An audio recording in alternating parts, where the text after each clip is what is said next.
નમસ્કાર વિદ્યાર્થી મિત્રો, સ્વાગત છે તમારી યુટ્યુબ ચેનલ ની અંદર. ધોરણ 10 ની અંદર ગણિત વિષયમાં આપણે ઘણા બધા દાખલાઓ જોઈ ગયા છીએ, જેમાં પ્રકરણ 5મું સમાંતર શ્રેણી સ્વાધ્યાય 5.2 નો દાખલો 17 થી 20 અહીંયા જોવાના છીએ. અગાઉનો જે વિડીયો ઘણા બધા મુકાઈ ગયા છે, જોઈ લેજો. ઉપર વિડીયો સેક્શનની બાજુમાં પ્લેલિસ્ટ છે, પ્લેલિસ્ટમાં નીચે ધોરણ 10 નો અલગથી પ્લેલિસ્ટ છે જ. બીજા ધોરણ 10 ને લગતા પણ ઘણા બધા વિડીયોસ મુકાઈ ગયા છે, એના જોઈએ તો એ પણ તમે જોઈ લેજો. આવનારી પરીક્ષાને એમાંથી તૈયારી કરતા રહેજો. દાખલા 17 ની વાત કરીએ તો સમાંતર શ્રેણી 3, 8, 13 અને 253 હોય તેનું છેલ્લેથી 20મું પદ શોધવાનું છે. અહીંયા આપણે કહી શકીએ કે આપેલ શાંત સમાંતર શ્રેણીમાં 3, 8, 13 થી 253 માટે a બરાબર શું થાય? પ્રથમ પદ 3, સામાન્ય તફાવત d શું થાય? 8 માંથી 3 જાય તો 5, અને અંતિમ પદ શું થાય? l બરાબર 253. ધારો કે અંતિમ પદ એ શ્રેણીનું nમું પદ છે, તો શું લખી શકીએ? તો l બરાબર n લખી શકીએ. તેથી l બરાબર a plus n minus 1 into d લખી શકીએ. તો અંતિમ પદ માટે 253 બરાબર 3 વત્તા n માઇનસ 1 ઇન્ટુ d, સામાન્ય તફાવત 5 છે. 253 માંથી 3 જાય એટલે 250. 250 બરાબર 5 કૌંસમાં n માઇનસ 1 લખાય. 5 છેદમાં જશે એટલે 250 ભાગ્યા 5 બરાબર n માઇનસ 1 એટલે 50 થઈ જાય. બરાબર, 50 બરાબર n માઇનસ 1 એટલે n તમારો થાય 50 વત્તા 1 એટલે 51. n તમારો થશે 51. આપેલ શાંત સમાંતર શ્રેણીમાં કુલ કેટલા પદ હોય? તો કે કુલ 51 પદ છે. હવે શ્રેણીનું છેલ્લેથી 20મું પદ કીધું, તો એ આપણે શરૂઆતથી ગણવું હોય તો કેમ ગણાય? તો શ્રેણીનું છેલ્લેથી 20મું પદ હોય એટલે કુલ 51 પદ, એમાંથી 20 બાદ કરવાના, એક ઉમેરવાનું. 51 માંથી 20 બાદ કરો એટલે 31. 31 માં એક ઉમેરો એટલે 32. તો તમારું પદ કેટલામું થાય? તો કે 32મું પદ થાય. હવે એની અંદર આ 32મું પદ માટે તમે કેમ લખી શકો? તો કે a32 બરાબર a પ્લસ 31d લખાય. તો a32 બરાબર a તમારો છે પ્રથમ પદ 3 વત્તા 31 ગુણ્યા d, સામાન્ય તફાવત છે 5. તો 3 વત્તા 31 પંચા 155. 155 ને 3 ઉમેરો એટલે 158, એટલે a32 થાય 158. જવાબ લખવાનો કે આમ આપેલ શાંત સમાંતર શ્રેણીનું છેલ્લેથી 20મું પદ 158 છે. દાખલા નંબર થાય 18. એક સમાંતર શ્રેણીના ચોથા અને 8મા પદનો સરવાળો 24 છે અને છઠ્ઠા અને 10મા પદનો સરવાળો 44 છે. આ સમાંતર શ્રેણીના પ્રથમ 3 પદ શોધવાના છે. તો આપણે જવાબ લખી શકીએ કે કોઈ પણ સમાંતર શ્રેણી માટે an બરાબર શું થાય? a plus n minus 1 into d થાય. હવે એમાં a ચોથું એટલે a 4 બરાબર શું થાય? તો કે a પ્લસ 3d.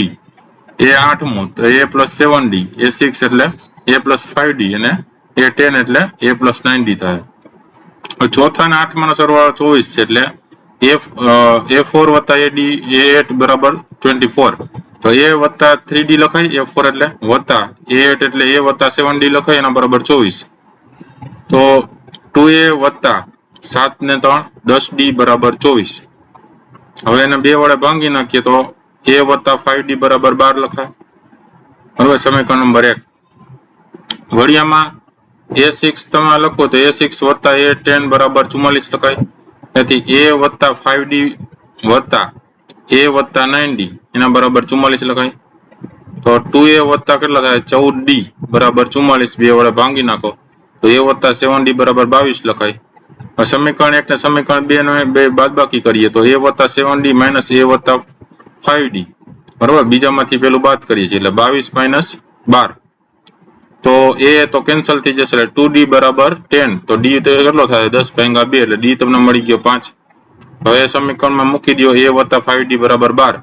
સમીકરણમાં d બરાબર 5 મૂકો તો a વત્તા 5 ગુણ્યા 5 બરાબર 12. a વત્તા 25 25 એના બરાબર 12. 12 માંથી 25 જાય તો a બરાબર કેટલો મળશે? -13 મળશે. આથી લખાય કે a2 બરાબર a વત્તા d એટલે -13 વત્તા 5 એટલે -8. અને a3 બરાબર a વત્તા 2d એટલે -13 વત્તા 2 ઇન્ટુ 5 એટલે કે -13 વત્તા 5 2 10. તો -13 વત્તા 10 એટલે -3. એટલે a3 તમારો થાય -3. લખાય જવાબમાં કે આમ સમાંતર શ્રેણીના માગેલ પ્રથમ 3 પદ -13, -8 અને -3 છે. ત્યાર પછી દાખલા નંબર 19. સુબાર આવે 1995માં ₹5000 વાર્ષિક વેતનથી કામ શરૂ કર્યું અને તેમને દર વર્ષ રૂપિયા છે એ 200 બરોબર મહિને 200 રૂપિયા જેટલી વૃદ્ધિ મળે છે તો કયા વર્ષે તેનું વેતન 7,000 રૂપિયા થશે? તેનો જવાબ લખી શકીએ કે સુબારાવની પ્રથમ વર્ષની આવક છે એ રૂપિયા 5,000 છે. તેની બીજા વર્ષની આવક છે 5,000 વત્તા 200 એટલે 5,200 થાય.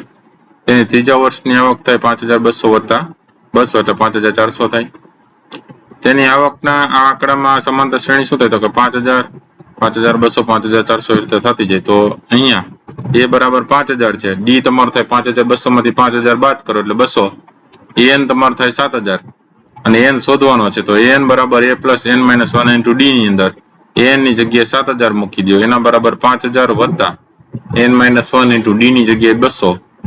તો 7,000 માંથી 5,000 જશે એટલે 2,000. 2,000 બરાબર 200 n માઇનસ 1. તો 2,000 ભાગ્યા 200 કરો એટલે 10. 10 બરાબર n માઇનસ 1. તો n કેટલો થાય 10 વત્તા 1 એટલે n તમારો થાય 11. હવે n મળી ગયો એટલે લખી શકીએ જવાબમાં કે આમ 11મા વર્ષે એટલે કે વર્ષ 2005માં સુબારાવનું વેતન છે એ રૂપિયા 7,000 થશે. દાખલા નંબર 20. રામકલી વર્ષના પ્રથમ અઠવાડિયે 5 રૂપિયાની બચત કરે છે અને પછી તેની અઠવાડિયાની બચતમાં રૂપિયા 1.75 નો વધારો કરે છે. જો એનમાં અઠવાડિયે તેની બચત છે રૂપિયા 20.75 હોય તો n નું મૂલ્ય શોધવાનું છે. એનો જવાબ આપણે લખી શકીએ કે રામકલીની પહેલા અઠવાડિયામાં બચત છે રૂપિયા 5 છે. તેની બીજા અઠવાડિયાની અંદર જે બચત થઈ છે એ 5 વત્તા 1.75 6.75 થશે. પછી ત્રીજા અઠવાડિયાની બચત કેટલી થશે 6.75 વત્તા 1.75 કરો એટલે 8.50 થશે. બરોબર, ટોટલ કેટલી થશે 8.50.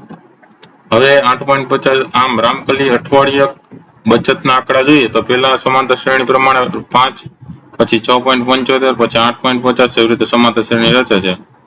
અહીંયા a બરાબર 5 છે, d બરાબર 6.75 માઇનસ 5 એને બાદબાકી કરીએ તો 1.75 આવે સામાન્ય તફાવત અને an છે છેલ્લું પદ છે 20.75 છે અને n આપણે શોધવાનો છે.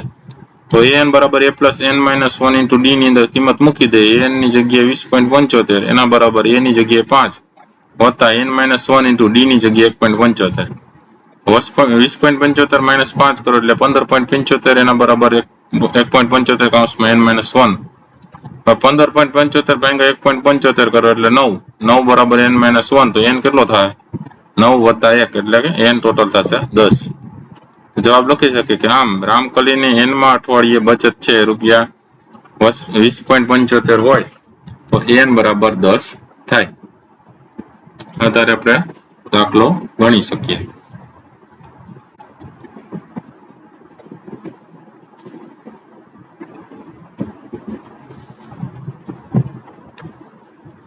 તો આવા અલગ અલગ દાખલાઓ છે, જોતા રહેજો, જ્ઞાનમાં વધારો કરતા રહેજો. ફરી પાછા નવા વિડીયો સાથે મળીએ. ત્યાં સુધી તમારી કાળજી રાખજો. Thank you very much and take care.